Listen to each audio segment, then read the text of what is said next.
Welcome to the deep dive.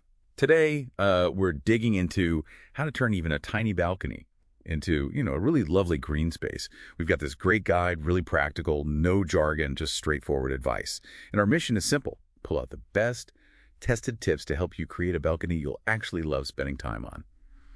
Okay, let's get into it. So the guide kicks off with what it calls the balcony detective phase. Basically, look before you leap, right? Observe first. Yeah, exactly. And what's really key here is understanding your balcony's specific little microclimate. It's not just if there's sun, but when. Is it harsh afternoon sun, gentle morning sun? Makes a huge difference for plants. Okay. And wind, too. Constant wind, can really batter fragile leaves.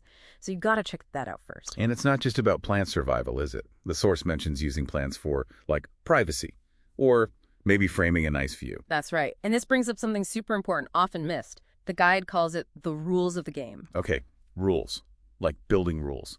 Precisely. You absolutely have to check your co-ownership or building regulations. Some places are picky about hanging planters, for instance. Ah, right. And maybe even more critical, the weight limit. Seriously. How much can your balcony actually hold? Never even thought about that. Yeah, people don't. But terracotta pots, soil, water, it adds up fast. One big planter can be surprisingly heavy. So the advice is? Go for several medium pots instead of one massive one. Spread the load. It's just safer, especially on older structures. That's a really crucial safety tip. Okay, so you've done your detective work, checked the rules. Now what? Equipment. Yep, smart equipment. And the good news is you only really need 3 basic things to start. No need to spend a fortune. Okay, I like the sound of that. So first up, containers, pots. You've got choices like terracotta, looks lovely, lets the soil breathe, but it's heavy and it dries out super fast. Maybe not ideal if you're forgetful with watering. Okay. Yeah. What's the alternative? Plastic. It's lightweight, cheaper, and holds moisture much better. Way easier for beginners. Pro tip from the guide. Get plastic pots with a built-in saucer or reservoir. Makes watering almost foolproof. Got it.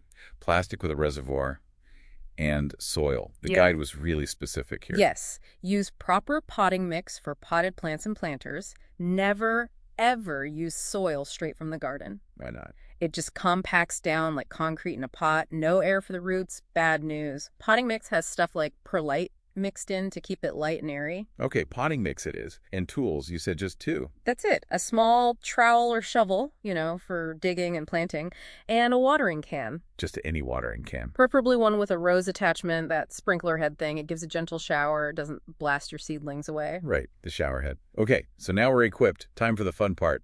Yeah. Choosing plants. This is where the detective work pays off, yeah. Exactly.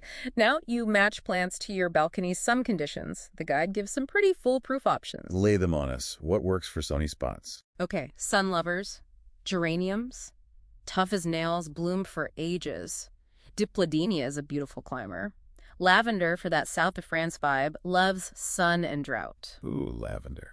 Nice. And herbs, things like thyme, rosemary, basil, they generally love sun. Perfect. What if your balcony is shady, though? Good options there, too. Hostas have amazing leaves. Impatiens give you bright color in darker corners. Ferns for a sort of jungly feel. Ferns, cool. Or even Japanese maple if you have space. Really elegant, lovely autumn color, but check the mature size on that one. Good point. Okay, plants are in. How do we keep them alive? Watering seems key. It is the key, and the guide is emphatic. Number 1 beginner mistake is overwatering.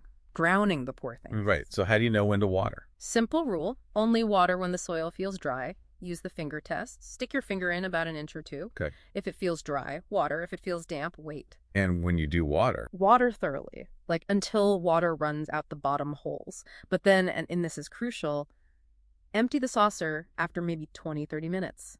Don't let the pot sit in water. That causes root rot. Empty the saucer. Got it. Any other quick tips for maintenance?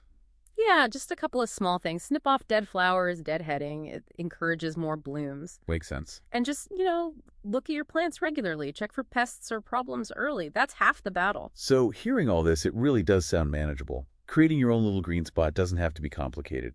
Our deep dive really shows it's about observing your space, starting simple, and not being scared to learn as you go.